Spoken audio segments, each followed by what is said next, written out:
અંતર્ગત આજે ભુજ શહેરના આ પ્રશિક્ષણમાં આપણી વચ્ચે ઉપસ્થિત આ વિસ્તારના લોકપ્રિય અને કર્મઠ ધારાસભ્ય વર્ષોથી સંગઠનનો જીવ અને જિલ્લા સંગઠનના પૂર્વ પ્રમુખ સન્માનીય શ્રી કેશુભાઈ, જિલ્લાના ભારતીય જનતા પાર્ટીના જિલ્લાના પૂર્વ પ્રમુખ અને આજે જે વક્તા તરીકે આપણી વચ્ચે ઉપસ્થિત છે એવા શ્રી દિલીપભાઈ ત્રિવેદીજી, જિલ્લા ભાજપના મહામંત્રીઓ બને ધવલભાઈ આચાર્ય, હિતેશભાઈ ટંડોલ, મંડળના પ્રમુખ ભીતભાઈ, ઉપસ્થિત સૌ પાર્ટીના સિનિયર કાર્યકર્તાઓ, આગેવાનો, પધારેલા સૌ પ્રશિક્ષણાર્થી ભાઈઓ અને બહેનો, મિત્રો, વિશ્વની સૌથી મોટી પાર્ટી ભારતીય જનતા પાર્ટી આજે જ્યારે બની છે ત્યારે મિત્રો એમાં જે પ્રકારે કાર્યકર્તાઓ કર્મઠતાથી ત્યાગ દઈને જે પ્રકારે કામ કર્યું છે મિત્રો, એ બધાને કારણે આજે પાર્ટી વિશ્વની સૌથી મોટી પાર્ટી બની છે મિત્રો. અને એ પાર્ટીને હંમેશા આ જ સ્થિતિમાં રાખવી હોય તો કોઈ પણ પાર્ટી માટે એના કાર્યકર્તાનું પ્રશિક્ષણ એ સૌથી મહત્વનું છે.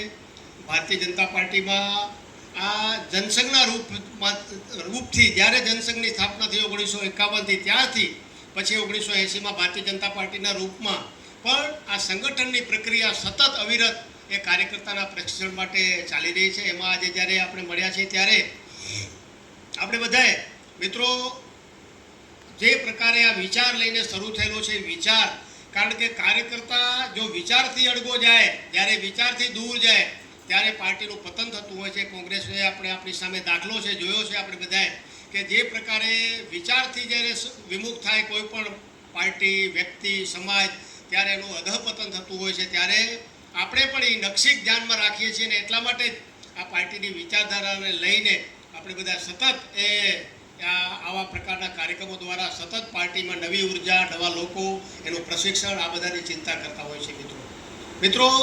આ જનસંઘની જે સ્થાપના થઈ તો એ એકાએક શરૂ થયેલો વિચાર નથી, પણ એ વિચાર આપણી હજારો વર્ષની પરંપરામાં જે પૂર્વજોએ આ દેશને જે મહાન અને શક્તિશાળી બનાવ્યો તો એ શક્તિશાળી બનાવવાનો એક વિચાર લઈને 1925માં એ ડૉક્ટર પરમ પૂજ્ય કેશવરામ બલિરામ હેડગેવારે એ સંઘના રૂપમાં 1925માં નાગપુરમાં જે વિચાર બીજ રોપ્યો અને એના દ્વારા આખા એ ભારતમાં આ વિચારનો ફેલાવો અને એના દ્વારા 1947માં આઝાદી પછી જે પ્રકારની સરકારો આવી, જે લોકો આવ્યા, એમણે જે પ્રકારની આ દેશની દશા અને દુર્દશા કરી, એમાંથી પ્રેરણા લઈને કે ભાઈ આ પ્રકારનું જો આ સત્તા અને શાસન રહેશે તો ભવિષ્યમાં ભારત છે એ હજી પણ આમાંથી પણ એના ભાગલા પડશે. એ જે દિશામાં આ લોકો જઈ રહ્યા છે એ કોઈ રીતે ભારતીય વિચારને અનુરૂપ એ સરકાર ન હતી. એટલે 1951માં ભારતીય જનસંઘના રૂપમાં એ આ વિચારને ફરી આ દેશને સૌથી શક્તિશાળી, સમૃદ્ધ અને વૈભવશાળી બનાવવા માટે રાજકીય રૂપે આ ભારતીય જનસંઘના રૂપમાં એમની સ્થાપના કરવામાં આવી હતી. ડૉક્ટર હેડગેવારે જોયું હતું કે ભાઈ આ સમાજ છે એ આ દુનિયામાં આ ભારતને ભગવાને ધરતી તો સૌથી વધારે ધરતી એની કહેવાય કે સપાટ ધરતી, જેને કહેવાય સુજલામ સુફલામ ઉર્વરા ધરતી, જેમાં જે ધન ધાન્યથી ભરપૂર આપણી ખેતીઓ, 3 ઋતુ આપણે ત્યાં, એવી કોઈ દુનિયામાં ધરતી નથી જેમાં 3 ઋતુમાં ખેતી કરી શકાય. આપણે ત્યાં 3 ઋતુમાં ખેતી કરી શકાય એવું હવામાન આપ્યું છે ભગવાને. અહીંયા એવી ધરતી આપી છે. ચાઇના, તમે વિદેશમાં જાઓ તો આખા પહાડો કોતરીને ખેતી કરવી પડે, અહીંયા આપણે તો સપાટ પ્રદેશો છે, તમે ખેતી કરી શકો. એવી રીતે આબોહવા પણ આપણે ત્યાં વિદેશમાં 6 મહિના, 8 મહિના બરફ પડે, આપણે આ 3 ઋતુમાં ખેતી કરી શકો. એટલે આવી ધરતી હોવા છતાં આ દેશ ગુલામ કેમ બન્યો? કેમ આ દેશને વિદેશી આક્રાંતાઓએ આપણને ગુલામ બનાવ્યા? અંગ્રેજો આવ્યા, એના પહેલાં મુગલો આવ્યા, એના પહેલાં તુર્કો આવ્યા, એના પહેલાં શક અને હુણ નામની જાતિએ આપણે આક્રમણ કર્યા. તો શેના માટે? આ સમાજમાં શું ખૂટે છે? ધરતી તો ઉર્વરક છે, એની પ્રજા પણ બુદ્ધિશાળી છે. આજે પણ દુનિયાના મોટી કંપનીઓમાં સીઈઓ જોશો તો બધા જ ભારતીય છે. એટલે બુદ્ધિમાં પણ આપણે દુનિયામાં આજે પણ શ્રેષ્ઠ છીએ. એ સમય પણ દુનિયાની શોધો છે, આજે પણ જે હજી વિજ્ઞાન જ્યાં પહોંચ્યું નથી, એમાં હજારો વર્ષ પહેલાં આપણા આર્યભટ્ટ ને બાકી બધા મહાન એ આપણા જે ઋષિ મુનિઓએ જે પ્રકારે એ જ્ઞાન, એ આખી દુનિયામાં શ્રેષ્ઠ જ્ઞાન એ આપણા પાસે હતું, છતાં આપણે કેમ ગુલામ બન્યા? આ ધરતીમાં શૂરવીરોની કોઈ કમી નથી. રણ મેદાનમાં જ્યારે એમ થાય કે હવે આપણે ઓછા બચ્યા ત્યારે કેસરિયા કરતા, યુદ્ધમાં સામે હજારોની ફોજ સામે જૂજ લોકો પોતાનું એ કેસરિયા સાફા બાંધીને પડે, એને ખબર છે મરવાનું છે, પણ એ ક્યારે આત્મસન્માન કે કોઈ એ પ્રકારનું નહીં કે એને શરણે થવાની વાત નહીં. આત્મસન્માન માટે મૃત્યુ પણ પસંદ કરીને પોતે મરતા આવા વીર સુરવીરોની ધરતી, એમ કહેવાય કે જ્યાં માથા ઉતર્યા પછી ધડ 3-3 દિવસથી જો લડ્યા હોય એવા પંથકમાં દાખલા. એવી સુરવીર પ્રજા ગુલામ શેના કારણે થઈ?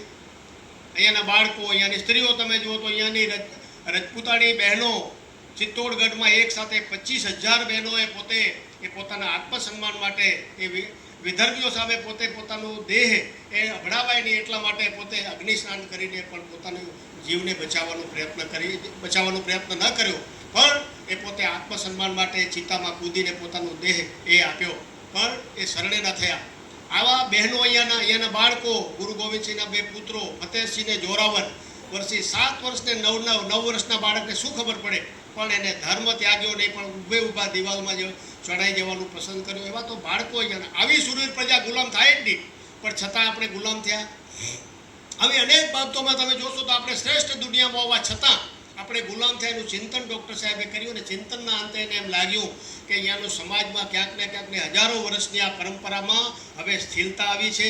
લોકોને જાતિવાદ, પ્રાંતવાદ, ક્યાંક ને ક્યાંક પોતાના સંપ્રદાય પ્રત્યેનો ગૌરવ અને મોટાભાગે જાતિવાદને કારણે સમાજમાં જે પ્રકારની અસમાનતાઓ આવી છે એને કારણે સમાજ ખંડ વિઘટિત થયેલો છે. એ સમાજને પાછો એ સંગઠિત કરવો હોય, સમાજને એક કરવો હોય તો એવું કંઈક વિચારવું જોઈએ.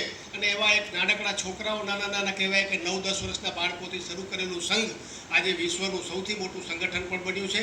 મિત્રો, ન માત્ર સંગઠન બન્યું છે, પણ આજે નરેન્દ્રભાઈના નેતૃત્વમાં આપણે જે તાકાત દેખાય છે એ વિચારની તાકાત છે. મિત્રો, આ પ્રકારનો વિચાર લઈને શરૂ કરેલા લોકો, આપણે જે બધા છીએ, કોઈ સામાન્ય વિચાર, કોઈ વ્યક્તિને મોટો બનાવી દેવા માટે, કોઈ વ્યક્તિને વડાપ્રધાન બનાવી દેવા માટે, કોઈ વ્યક્તિને મુખ્યમંત્રી